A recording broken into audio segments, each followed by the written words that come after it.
Mhm. And yeah, Hi everyone. This is Eddie and Freddie and Nathan here, and we are going to interview Nathan. And he is our writing class professor, and currently his position is assistant professor. And we choose Nathan as our leader for our project because he is very professional in our writing class, and he uh, he is he is teaching since 2008, and he used to teach in language program, and he got his master degree, and currently he is teaching as a in session instructor at the TWU, and yes, and we think Nathan is very pro of writing, and the pro of, and he introduced us to read the True North book, the book True North, and it's all about leadership. And we know this book is, he's the pro of this book. He know a lot about the leadership, so we want to interview him do to do this interview. And um, he is, and we have some questions about him. 10 little questions about him. Let's start. Let's start. Okay, the first question. Nathan, could you describe your paths in life that lead you to a position of leadership? Sure. So when I was younger, I never really imagined that I would be in any kind of leadership position. I suffered from a lot of illnesses. I have asthma and eczema. Those are physical illnesses that made my life difficult. I would go to the hospital twice a year when I was a young boy due to those illnesses. I also have a mental illness. I suffer from what they call severe anxiety disorder. And that means that I get really stressed about things and often can't accomplish my goals because of the amount of stress that I feel. Now, when I was in university, I really struggled. I actually failed some of my courses and even failed a semester where I had to go to a different university and then come back to the other university I had applied at because I couldn't deal with the stress of the work that I had to get done. But I realized a couple of things when I was in my university years that helped. First of all, my lifestyle was not ideal for dealing with the illnesses that I had. Um, I I stayed up too late. I didn't eat good food. I didn't exercise very much. And I had some maybe unhealthy relationships with people that maybe enabled me to not live a very healthy lifestyle. So I decided that I wanted to have control over my life. So I decided to sleep at the right time. So I go to bed at the same time every night. I changed my diet, so I ate healthier food. I exercise a lot, and I ended some of my friendships with people that I know weren't helping me to become a better person. And that was hard for me to do. But one of the things that happened, not right away, but slowly after I had made those changes in my life, is that I began to get more control over my situation. I was able to accomplish more things and to apply my mind to accomplishing the goals that I had set out for myself. When I was young, I always wanted to be a university professor. I wanted to teach other people. And I was able to achieve that goal by changing the factors in my life. The one place where this really started to happen was when I moved to Korea after I finished my school. Because when I went to Korea and I lived in a foreign country where people speak a different language and a different culture, I realized that the only person, the only human that was going to solve my problems, for my personal problems, was me.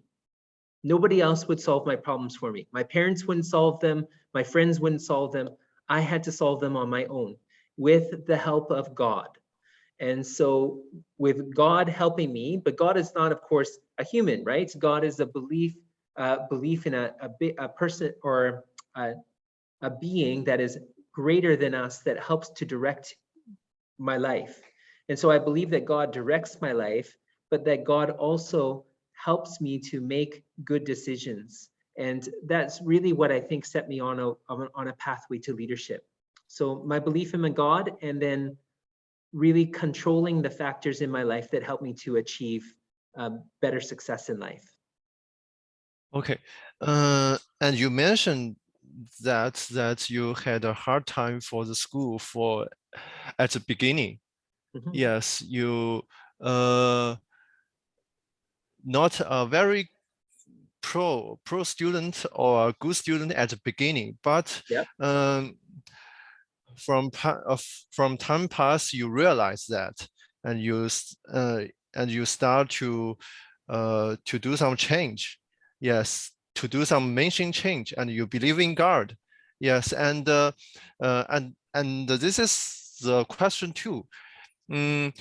Describe that's the difficult time that was hard at that time, but in the end helped you for a leader.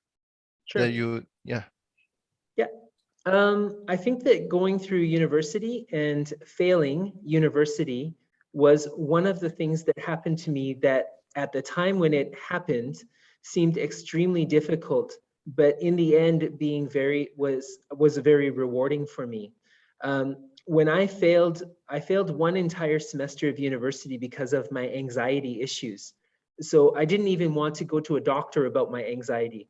And so I just failed all my classes. I didn't show up. I didn't do anything. I regretted that time, and I still regret that time so much. But what it forced me to do is forced me to realize that if you want to be successful in life, you need to make lifestyle choices, and you need to make decisions to do every day that you wake up, to decide to do something good and to get through the work that you've got to get done. So it taught me, after doing that and failing that way, my failure taught me that every day when I wake up, I have to get something done. I shared expressions with you before in class. One expression that I live by is nothing gets nothing. So if I choose not to do anything, if I choose to play video games all day, there's no benefit to that for me long term, because it doesn't give me money, and it doesn't bring me respect. It just keeps me in my house all day. So I have to do something. Another expression that I live with in life is that I have to, make my own luck. And that means that I have to be always prepared for the opportunities that come. But you will never get opportunities if you don't try. And so you have to get out there, you have to do stuff, and you have to pursue the things that you're interested in with passion. And then if you do those things, then good things will come to you, I believe, in the end. Yeah, you really inspired me. Yeah. And the question 3 is that you do consider to be your sport team, and why? Sports? Support team. Support team, yes. Oh, yeah, my support team. So my support team is pretty varied, but I would say family first. Family is my greatest support team, especially my wife. My wife has a great job, and she financially can support me, but she also motivates me. She's very good at getting things done. Okay. And my wife works fast. She makes fast decisions and does things quickly. I learn from that because I work slow. and I don't like to make decisions. I'm indecisive sometimes. So she inspires me to make choices. My daughter, she inspires me as well, because I believe that when you have a child and you decide to have children, your focus should be to raise your child to become the best person they can be. And so my goal is to help my daughter become independent, to become the best person that she can be on her own. And so my focus in my life often is thinking about how to make her independent. Well, that helps me to see how other students can be independent as well. And so that gives me some focus for my life. I believe in the idea of having a mentor. I have a mentor in my life. He's my thesis advisor. His name is Bill Acton. And he's, I think he's 74 years old now, 73 or 74 years old. And he's the person that I rely on in my professional life. When I have a question or a problem, I go to him and I ask him for advice on those things. And I think it's important that everyone has a mentor in their professional field, somebody older and more experienced that they can go to help them find answers for things. I think that, you know, my parents are a support too, but they're more of an emotional support. They're the people that I talk to maybe when I'm dealing with issues, you know, maybe inside my immediate family or professional issues, that at least they'll listen to me. And that's what parents are really good for. Parents are good to listen to when you've got a problem, and maybe their solutions won't always fit in the professional world. I mean, my parents do not do the same profession as me, but they're there to listen to me and to hear what I have to say. So that would probably be, as I say, my students too are a support as well, because I believe that my students, when I teach them, for the most part, a good leader would have good followers. And a lot of my students are really good followers. They want to learn, they want to be better, and that motivates me to help them. Yeah, what a nice family. And I like your mental coach. My question for you is that what are your key values, and how do they impact your leadership? Okay, so one of my ultimate key values, and I've talked about that in class, is honesty. I believe that honesty builds trust, and honesty is important in education, especially because if you're honest with students and you build trust with students, they're more motivated to try to work hard and to try to understand and figure out their own issues and achieve success. I also believe very strongly in the idea of clarity. I think that if you want to achieve goals, you have to have a clear pathway of how to achieve that. There still needs to be some room for people to express themselves in their own way while they achieve their goals. But you kind of have to have a clear pathway to achieve those goals. And so clarity becomes very important. Yeah, however, I think people in my age is not, nobody has a very clear pathway that they have to go to the future, or like you said, yes. And Well, that's why you're in university, right? yeah, And you yeah, go through university to start to achieve that kind of clarity. And yeah. university is also all about learning how to achieve professional behavior so that you can then accomplish the goals that you want along the way. And so Yes. I think that that's important, and the choice to go to university is a very important one for students if they work hard. Yeah, that's the key of the university. And my question 5, describe a few key people in your life who have formed or impacted your leadership. Oh yeah, so like I said before, Bill Acton was a very important mentor for me. Bill Acton is very experienced and professional. He has a lot of energy, and he motivates me every day to try to have as much, although I can never achieve it, but as much energy as him, committed towards achieving the goals that he wants. My wife, I've described already, extremely motivated, extremely fast at making decisions, and does really good research on all kinds of different things. And so that motivates me to try to work a little bit more quickly. My daughter motivates me because she's the most honest person that I know. She will tell the truth even if it gets her in trouble. And I see that, and I see that honesty, and that makes me want to be a more honest person as well. So I think those three, my father, my father and my grandfather, their work ethic, they work so hard to provide for their families, but they work so hard as just a part of their being that motivates me to try to work hard as well. Okay. So in your family, everybody inspired you. Yes.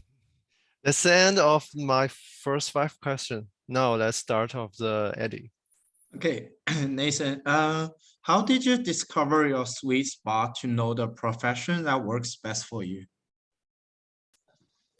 Well, that's a really good question.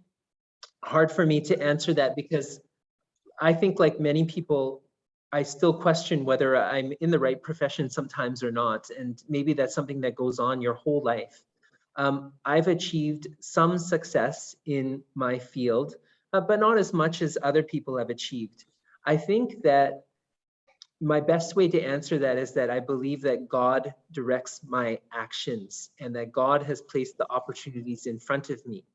I could decide that this is all my own decision making, but I choose, and maybe God has chosen that for me, that to understand that God put people in my life that led me to become a teacher of international students. And God put experiences in my life that led me to understand that I could help them to achieve their goals. And that I believe then God placed the opportunities in my life that allowed me to become a university professor. I wanted to be a university professor, but I had no idea that I would become a professor of international students teaching writing. I didn't think that would ever happen that way. And so I think that God put those things in my life to allow me to be here. And that's pretty much where my sweet spot exists then. Thank you. My question 7 is about describe your leadership style with your employees or team.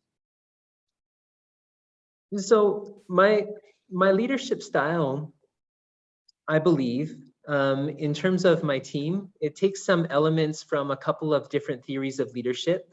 One is the one that we're learning about, authentic leadership. I believe that authentic leadership has some aspects, including the idea of honesty, building trust, and being self-aware of your weaknesses and your strengths, and then sharing those with your followers so that they understand what you can achieve and what you can't. And that's part of it. Another aspect of or theory of leadership that I take some things from is servant leadership. And servant leadership, I think, is a model of how Christ was a leader. I believe that I should know my subject matter. I should know what I'm teaching to students well enough that I feel confident enough to tell them when they're on the right track or when they're not. But I also believe that as a servant leader, I should be just as willing to do the difficult things of this job and show them that I'm willing to do the difficult things of this job so that they can be motivated to do it as well. So like thanks for the answering this question. It's very like relate to me too. Like it's Mhm. like I understand like what you mean. Like it's like you're being like a model for the students. Like show us like when we're facing the difficulties and we can like you are the like kind of like shows us the leadership. Like we can solve the problems as a team, and we should also develop the leadership skills like learning from you too. Number 8 is how do you keep a balance between your work and the family or friends? Yeah, that's a good question. Just give me a moment. Okay. Okay, so in terms of finding a work-life balance, I believe that too many people nowadays are too motivated by professional success or by making more money and achieving financial success to find happiness.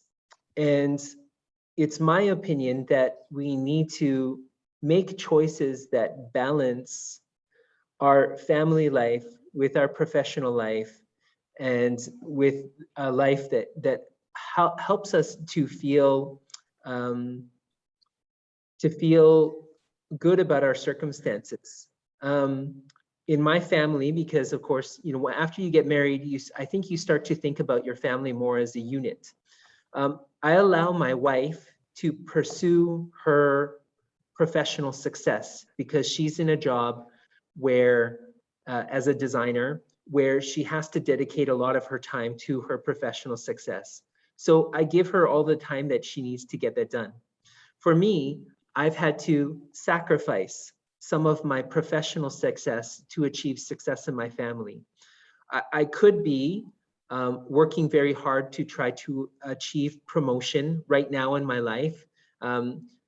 But I choose not to do those things so that I have more time to spend with my daughter while she's young, because I believe that she needs me right now to help her to achieve independence. And so I think that sometimes there's sacrifices needed, especially if that sacrifice is needed for your family to achieve happiness together. If my wife and I were both trying to achieve professional success and leaving the parenting, say, to someone else, like a stranger or like a nanny or something like that, my daughter maybe would feel a little bit unfulfilled in life, or be left wondering, you know, why her parents didn't spend more time with her, that kind of thing. And at least in my life, I've been able to achieve that kind of thing where I can spend time as a teacher. I've left my research to the side for the moment, and I can always pick that up a little bit later. I mean, you only have one life to live, and so you have to make choices about what you think you really want out of life, and try to find that balance there. Okay, thank you. And do you believe there's a connection between your self-awareness and leadership abilities? Absolutely.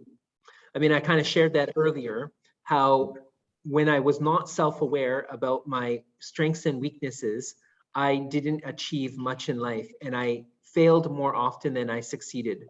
Once I had self-awareness, I started to achieve success because I knew where my strengths and weaknesses were, and then I knew how to choose situations that would provide me with the most success. I also learned about my boundaries then. I knew what I'm able to achieve and what I can't take on, because I know that I'll probably fail in trying to achieve too much at the same time. One of my big issues that I had when I was a university student is that I would try to do everything. So I'd sign up for 7 courses and clubs and try to keep a social life. It was too much for me.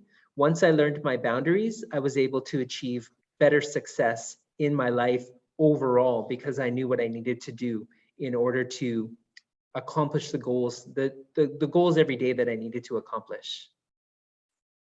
Thank you. And the last question is like, who is a leader that you admire and why? Sure. So, I mean, easy as a Christian and as a practicing Christian, Jesus is my all-time #1 leader. And the reason for that is because Jesus was very knowledgeable about, he was an expert in the things that he believed were his goal. And so he knew the Bible very, very well, and he had answers to those kinds of questions. But that helped him to achieve his goal, and he was willing to sacrifice to achieve his goal, but it was to help other people. And so his self-sacrificing helped other people to achieve their goals. And Jesus' example set in line a number of leaders in the church and a number of leaders throughout history that have accomplished remarkable things, amazing things. Without Jesus, you don't have Martin Luther King Jr. Without Jesus, you don't have some of the like William Wilberforce. If you look up William Wilberforce, you wouldn't have him. There's many great leaders that have taken their inspiration from Jesus. Another one that I follow is Mahatma Gandhi. And Gandhi is an Indian leader and was very similar in the same way to Jesus. Somebody very knowledgeable that through his knowledge saw how he could help his country and was willing to sacrifice a lot of his own desires and needs in order to accomplish those goals. Gandhi was an inspiration for the poor of India because he was willing to do the jobs that the poor people had to do. And he was willing to set that example to show them that they could achieve greater things. And I think that's a pretty remarkable thing. Okay, thank you, Nathan. I think that's all the questions we got. And thanks again for taking your time and Absolutely. doing the interview for us. I'm very happy to do that. Thank Okay. you. Thank Okay. you. You're welcome, guys. I got to go to class, so Okay. I'll see you later, okay? See you. Thank you.